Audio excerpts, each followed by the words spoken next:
is a danger, and it is also when you're facing things so big on an international stage as, I mean, multiple conflicts, Ukraine, Israel, and others that he has to clean up, that he inherited, and then an economy that inarguably he inherited, right? He's been on the job for, I can't believe it's only been 10 months, but he's only been on the job 10 months. This is not the Trump economy. But that is the job that he's been put with. And it is, you have to find ways to balance. Now, New York has a new mayor, and for Democrats, the results could tell us something about where the party goes next. The Democratic Socialist Zoran Mamdani has become the city's first Muslim mayor and the youngest person in more than a century to lead the largest city in the United States. Mamdani beat opponents Andrew Cuomo and Curtis Sliwa, securing more than 50% of the vote. The campaign saw President Donald Trump openly endorse Cuomo, a longtime Democrat, over his own Republican candidate in an effort to stop Mamdani's victory. In his victory speech, Zoran Mamdani addressed the president directly. If anyone can show a nation betrayed by Donald Trump how to defeat him, it is the city that gave rise to him. So Donald Trump, since I know you're watching, I have 4 words for you. Turn the volume up. Well, this evening, the president has again made it clear what he makes of the result. After last night's results, the decision facing all Americans could not be more clear. We have a choice between communism and common sense. And he went on to say that he did not believe that the United States would ever choose communism. Well, let's talk to Amy Koch, who's a former Republican majority leader of the Minnesota Senate and a Republican strategist. Good evening to you, Amy. Let's talk about President Trump's response, first of all, because he's been talking a bit more, hasn't he, about those elections, not just in New York, but in Virginia too. And he seemed to be saying that, well, it wasn't good for the Republicans, but perhaps the main problem was that he wasn't on the ballot. Plus, of course, we've got this government shutdown.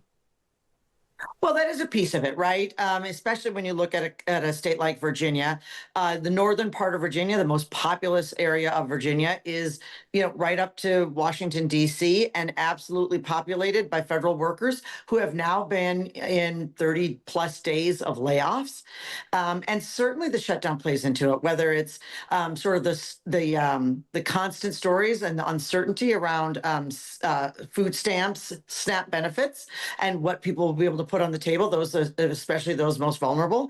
Or if you go to the airport and try to catch a plane ride out, you've got TSA workers, you've got air traffic controllers that are overworked, not being paid, and that is also a deep concern for Americans. So he's right on all those counts. Now, could Republicans turn it around?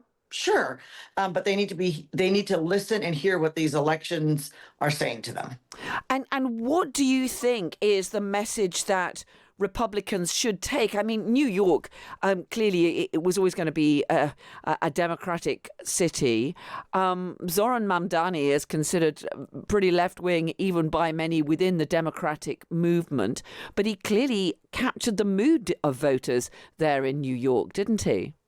Yeah, well, he even in his address, his victory speech, he talked about talking to the cab drivers. He was talking to everyday New Yorkers. And also running against a Cuomo that had multiple sort of scandals surrounding him. There was also the issue of when he was governor, putting elderly people all into one area during COVID and not being honest about those.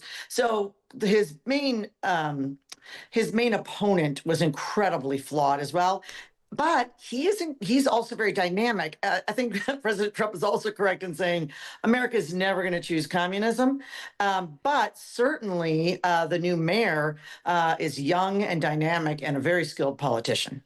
And, he focused very much on the cost of living issues facing many New Yorkers. And that is something facing many other Americans, isn't it? Right across the United States. He's come up with all these promises of a free bus travel, of state-owned grocery stores, of rent controls and so on. And that seemed to at least provide some sorts of answers. I just wonder how the Republicans respond to that.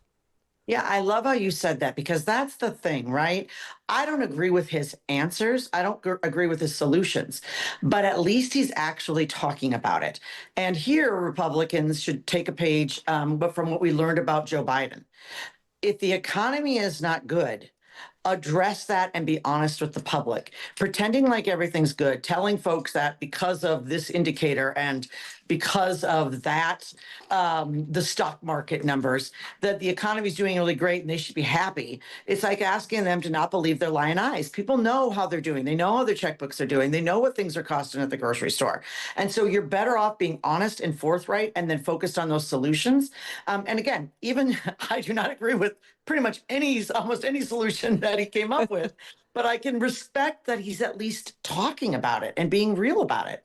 And President Trump initially indicated that he was going to withhold a whole load of federal funds from New York, and then he appeared to soften his tone a bit later on, saying, "Oh well, maybe we'll help New Yorkers a bit." And of course, Trump himself thinks of New York as something of his city. I mean, it's where he spent a huge amount of his business life. How do you think the Trump administration could and maybe will approach this? Are they actually going to start withholding funds, or could that perhaps backfire? Yeah, I think in this case, and President Trump he's got an instinct for these things, and I think he senses that he may have gotten too far. As you also said, I do think that he has a softness in his heart for his city, and it is New York that made him, and I think he's got a space in his heart. He even came out as an election and endorsed the independent Cuomo, and probably made quite a difference in that race as a result. I don't think Cuomo would have done as well if he hadn't. So I think that he's going to end up working, maybe not with the new mayor, but he's going to find ways to soften a bit on New York. Yeah, and it was interesting to hear J.D. Vance, the vice president, suggesting that President Trump should spend maybe a bit more time looking at what's happening closer to home. We've heard a lot from President Trump, who, of course, he does have achievements of the agreement on Gaza, though clearly there are huge difficulties about the implementation of that. And he has been involved in a whole series of solving global conflicts around the world, as he likes to tell us. But do you think that there is this risk that when you become president, you get drawn into all these major global affairs and perhaps are not focusing sufficiently on what's happening closer to home, particularly early on your time in the White House? Well, and it is a danger, and it is also when you're facing things so big on an international stage as, multiple conflicts, Ukraine, Israel, and others that he has to clean up, that he inherited, and then an economy that inarguably he inherited, right? He's been on the job for, I can't believe it's only been 10 months, but he's only been on the job 10 months. This is not the Trump economy. But that is the job that he's been put with. And you have to find ways to balance. He also has a really strong, international team led by Marco Rubio.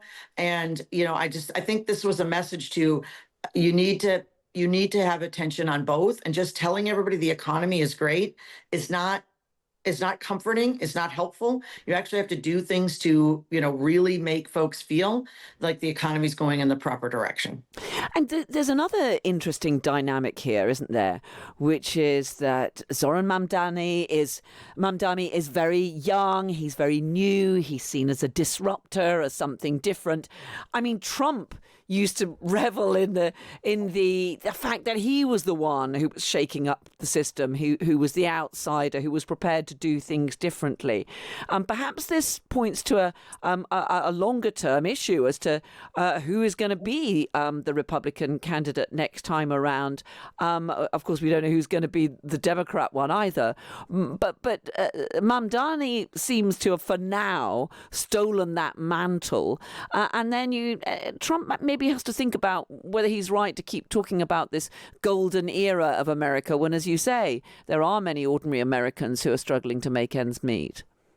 Right. I think that you have to be aware that it's coming off a bit tone deaf when people are going to the grocery store and bills are still exorbitant. It's just not a reality that people are seeing. And as to the next stage, of course, Donald Trump has made clear that he would not be running for a third term, that the Constitution doesn't allow for that. And that's good and that's right. But I mean, even with the the stepping down of Nancy Pelosi, announcing that she will not run again, certainly an end of an era, and thank them all for their service. But it is far past time for some of these folks, these politicians. Let's loop in the Cuomos with that, these dynasties, and frankly, a lot of boomers, that it's time for them to kind of step aside and, make room for the next generation. I don't know why I would not be wanting to do politics when I'm in my 70s and 80s. I want to be on a beach somewhere. Certainly sounds an attractive proposition. Amy Koch, former Republican Majority Leader of the Minnesota Senate and a Republican strategist. It's been really good to have your insight. Thanks so much. Thanks so much. And I'll talk about the cloning some other time with you, the pet cloning. Thank you.